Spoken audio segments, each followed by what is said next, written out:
Welcome back to Just Chattin', and this is the series of videos we do on Thursday and Sunday evenings just for our own entertainment.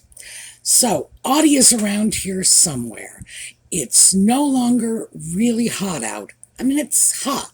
It's in the mid-80s, but it's not the near 100-degree temperatures that he was coping with last week.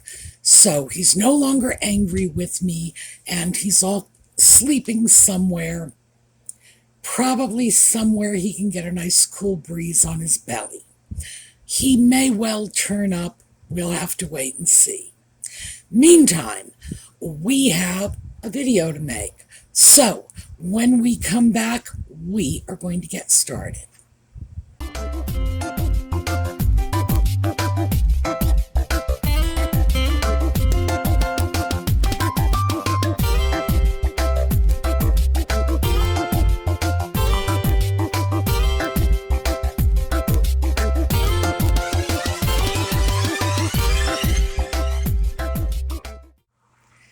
So let's start with Nutmeg and Ginger's latest attack on the First Amendment.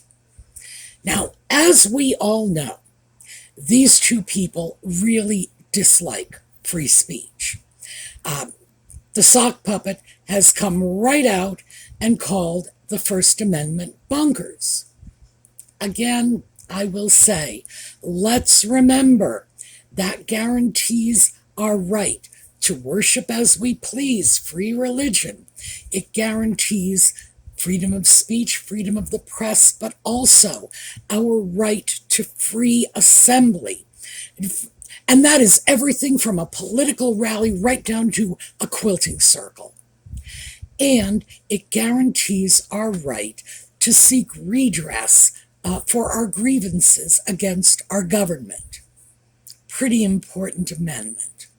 Regardless, we know he was not objecting to quilting circles. He's just not clever enough to understand that that is included in the First Amendment and too lazy to bother to look it up. What can I say? This is our darling sock puppet. Nutmeg, remember, she was the most trolled person in 2019. Yeah, she wore that like a badge of honor. It was, in fact, Adele. So, no. These people are just reveling in their hatred of the First Amendment. Not for any legitimate reason that impacts us as a society, but simply because they don't like it when bad people say mean things about them. That's all. So they go running on about misinformation, conspiracy theories, and cyberbullying. So let's start off with conspiracy theories, because that is, I think, the poster child of misinformation and fake news. Now, I've said this before. I love me a good conspiracy theory. You give me someone with a tinfoil hat, and I will follow them around all day taking notes. Now, that's because I find conspiracy theories very entertaining. And often I find people in tinfoil hats very entertaining. But having observed up close as many conspiracy theories as I have over the years, I can certainly tell you that some of them turned out to be the absolute truth.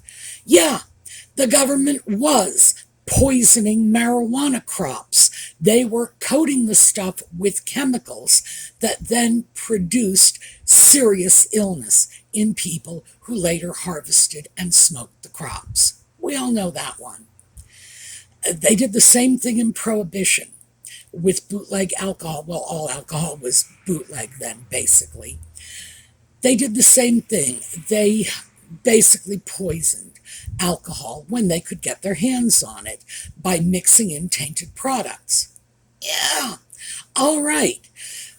All you need is one or two conspiracy theories that prove to be accurate for all the others to gain traction.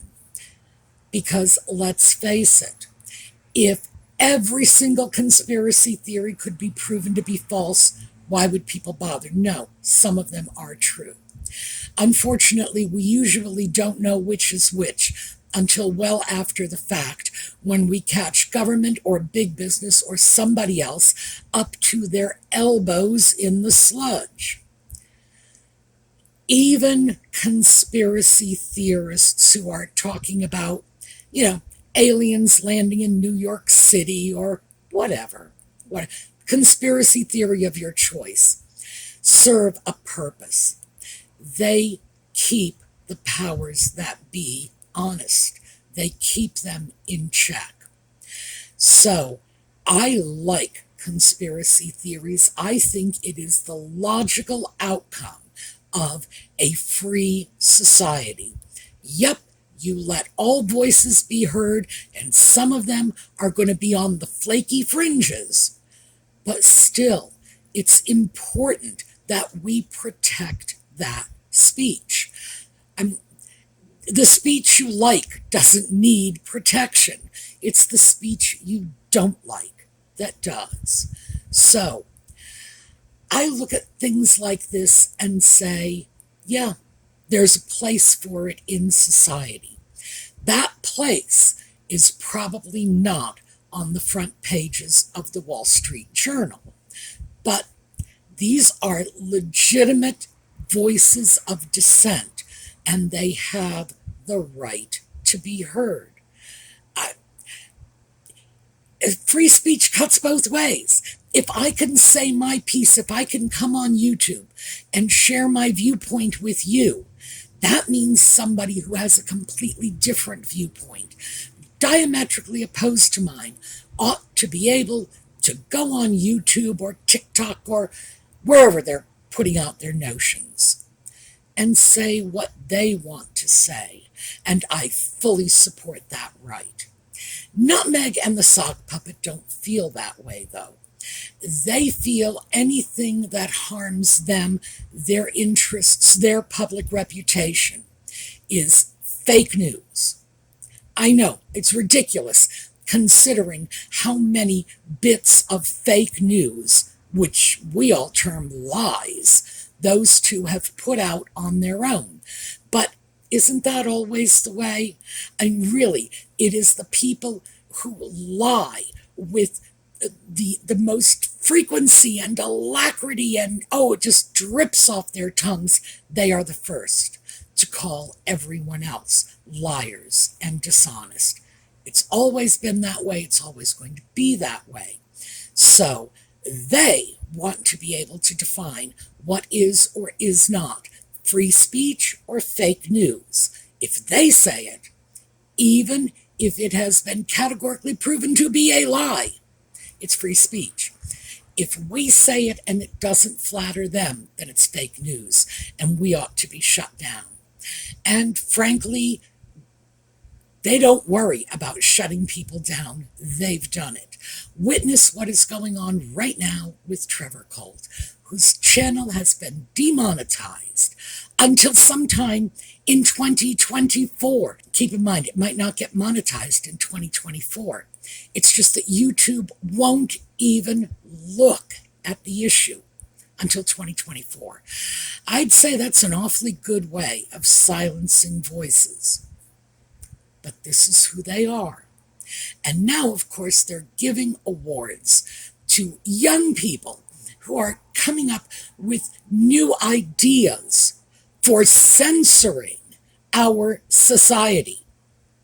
Now, make no mistake about it. Social media, of course, we all know, was not present in the 18th century when our founding fathers were drafting the documents that gave us these freedoms that, frankly, most of us take for granted. I take it for granted.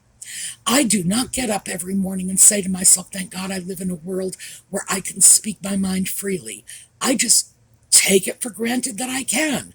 It's if I suddenly woke up in a world where I couldn't speak my mind freely, that's when I think the reality would come home to me with a giant thundering crash, and I don't think I'd be happy about it. When our founding fathers came up with these ideas, they did not have social media to help them share their views. No, they had printing presses, and they printed pamphlets, broadsides, newspaper articles, you name it.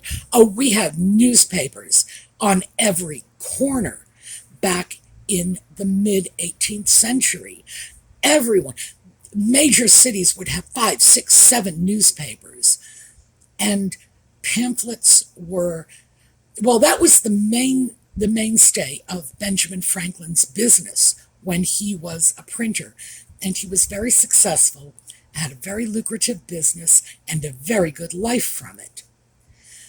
So this is just the modern version of pamphlets, of broadsides, of the 7 or 8 newspapers in circulation in any major city. Oh, and by the way, they were all in different languages too, so there was tremendous outreach. We have the modern equivalent of that with social media. And in fact, it is my personal belief that social media should be protected the same way the freedom of the press is protected and always has been. Because do I feel that what I am doing is the modern equivalent of a newspaper? No. But it's absolutely the modern equivalent of a broadside or a pamphlet. And those were protected expressions. So, sure. Now, the sock puppet and his charming wife are attempting to create systems that deny us our free speech. Now, you've got to keep in mind the hypocrisy in this is, meanwhile, they and their followers are silencing people on YouTube that they don't like. Where's Yankee Wally today? Trevor Colt, like I said, demonetized. The Royal Grift, oh, she got into a lot of trouble over freaking cartoons. Cartoons. By the way, if you have never seen those cartoons, you go right into my video notes because I have linked the cartoon that featured my cat, Audie. Yes. Oh, he's thrilled, by the way. He's always wanted to be a star, and he was immortalized as a cartoon cat. Delighted. Oh, cartoon cats, as we all know, have special powers. The fact is that they are all too willing to destroy the media in general. Witness their lawsuits against any newspaper that publishes anything they don't like. And it's not just the lawsuits, it's the effect of those lawsuits. They have what is referred to as a chilling effect on free press. In other words, someone prevails in a lawsuit against a newspaper. The next newspaper that comes along thinking of publishing a similar story might well axe that story, just dump it out of hand without any regard to the validity of the story or the value of the news, simply because they don't want to get sued. That's the most insidious part of this, the chilling effect it has on others. This is what they do. They have virtually become legendary for suing the press, the free press. Now, they do it in the UK because the laws are apparently a little tighter over there. They're not doing it here in the US because we have a long tradition of protecting the freedom of the press, and our courts tend to take the knee-jerk position that if it's the press, it gets protected. And therefore, the court is predisposed in favor of the free press, keeping in mind that the free press was instrumental in the political unrest that eventually led to our separation from England. So we are the beneficiaries of a free press in so many ways, it's actually hard to tally them all. So why are they doing this? Simply because they don't like what's being said about them.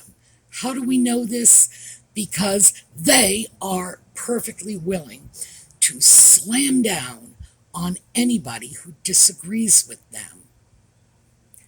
Now, what is the excuse, this ostensible reason that they are giving out awards to clean up social media? It's to prevent cyberbullying. Now remember, they believe any legitimate criticism of them is cyberbullying.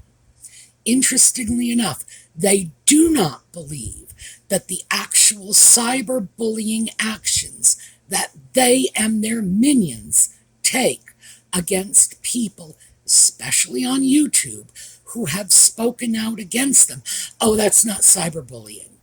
And it wouldn't matter even if it was, because they've distanced themselves from the people who are agitating the most.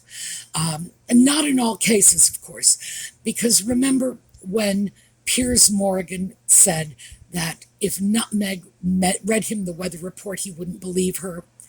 Well, she personally called that television broadcast station to demand they get rid of him. Why? Because she feels that's cyberbullying. No, that's free speech. So, if you look at this, you can clearly see that the overlap, at least in their minds, between cyberbullying and free speech has produced an incredible gray area. But now they're giving out awards to children. Why? Because no one wants to see children bullied. I agree. I'm not particularly fond of children myself. I find them to be noisy and they move around too quickly. Children are very hard to deal with when you don't see well. The fact is, I don't want children to be bullied any more than anyone else does. But here's the problem. There is no universally accepted definition of bullying. Keep in mind, I come at this from a background in education. You will see all the time mothers complaining that their children are being bullied. Why? Because they didn't get invited to a classmate's birthday party. Why? Because they're not friends with that classmate. Meaning that this particular mom, I was going to say we'll call her Karen, but as you know, I have Karens in my life that I like and respect. So we won't call her Karen, but you know where I'm going with this. This particular mom believes that it is her child's divine right to be liked by everyone, to be everyone's best friend, to get a date for the prom, to get an invitation to all of the parties, to be the first one picked for, dodgeball, whatever. Not being first picked for dodgeball does not constitute bullying. No, it doesn't. But we don't have clear-cut definitions for this. So people throw it out there, and everyone is free to fill in their own blanks. Now, as a person who grew up before the digital age came into being, when someone says bullying to me, I can only just imagine in my head some poor little child being kicked and punched by a whole gang of hooligans. I witnessed very little bullying in my lifetime, mostly because teachers and parents got involved very quickly whenever anything even looked like it was about to go south. But that's the image I have in my head. Is that what's going on? Is that what cyberbullying is? Well, in some cases, cyberbullying is pretty awful. Things children say about one another, and they will say it on TikTok, probably YouTube, though I've never seen any of these, or right on whatever social media platforms. I think we all know kids can be extremely cruel and they can have extremely poor judgment. Those things are not good. No one would say they are. But my concern about cyberbullying is, what is cyberbullying? Do we have a real definition that will actually work out in the real world? Is your kid a victim of bullying simply because he or she is not the most popular kid in class? Well, my answer to that is no. There's only going to be one most popular kid, and the rest of the class are going to be, well, not that one. So we have to be really careful when we come up with these terms that are largely meaningless, except in the most extreme examples. I personally, and this is just my personal opinion, after looking at issues of cyberbullying, I just say to myself, why don't parents get their kids off social media? And I also have to say, even though I am a great believer in free speech, there are very few things that, very few hills I would die on, but that's one. We should all have the right to free speech. However, if someone came along with a child-friendly social media platform that was carefully monitored and that children were funneled into, I would have no objection to that. If the existing social media platforms, YouTube, TikTok, Facebook, Twitter, whatever, if they were restricted to adults only, again, I would have no problem with that. So my view on this is we already have the mechanisms available in our current legal system to deal with this. We don't need to be censoring free speech or the free press. We just need to be taking the little ones and channeling them into a safer platform. That's all.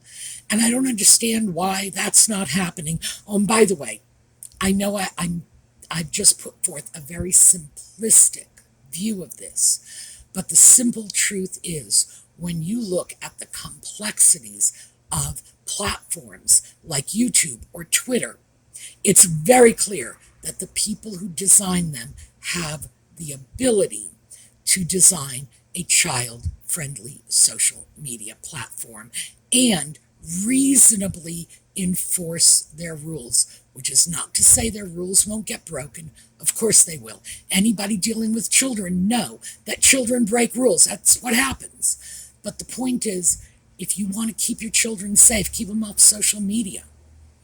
If I had a child today, I would not let that child have unrestricted internet access.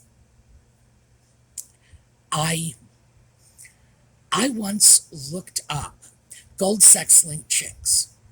These are little chickens that are crossed between the New Hampshire white hen and the Rhode Island red. That cross. Babies are called gold sex-linked, and because they're little chickens, they're called chicks. Throw that into a search engine sometime. I was floored by the results I was getting. It's like, I'm looking for chickens and I'm getting this. Yeah, the internet can be a dangerous place, even if you're just looking up information about New England chickens. People need to take care of their own children's presence on social media. It is not up to Nutmeg and her sock puppet to deny the rest of us our freedom of speech, civil rights and liberties that have been with us for 250 years simply because their feelings got hurt by things that were said about them. And as I said, the whole cyberbullying thing is crazy because they are among the worst cyber bullies out there. You know, they do not want the rest of us engaging in the very activity that they've become legendary for, which is forcing people to shut up and go away. So that is my take on this. It's just another example of their utter hypocrisy and the fact that they are using other people's children.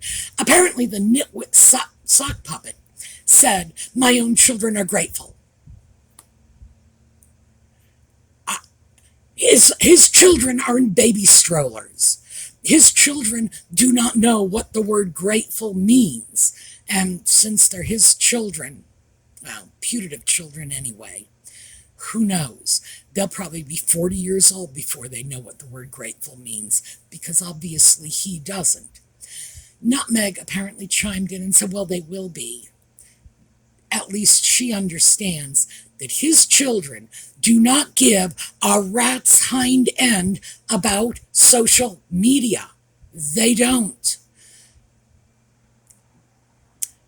The problem is, these people are using harm to children or perceived harm to children as an opening. And if they can just wedge in there, if they can get us to all believe and accept that the children have to be protected from bullying, that's going to open the door to denying all of the rest of us our free speech rights, our free press rights. And what's next? Free assembly? Freedom to worship as we please? The simple fact of the matter is, you slam one of our First Amendment rights, you're slamming them all. And we need to be mindful of that. We need to remember this as we go forward. So, that is what I have for you today. I need you to keep in mind that this nonsense about cyberbullying is just that. It's nonsense. It's a smokescreen. It is an attack on our First Amendment rights by two people who have already basically gone public with their contempt for free press and for those of us exercising our right to free speech in a way that they don't like. So that's what I have for you today. It was more of a rant than anything else, but I think it's high time we started ranting on this. I will see you all over the weekend for our post-2020 and other fun topics videos, and once again on Sunday evening for more Just Chattin'. Meanwhile, have a terrific day.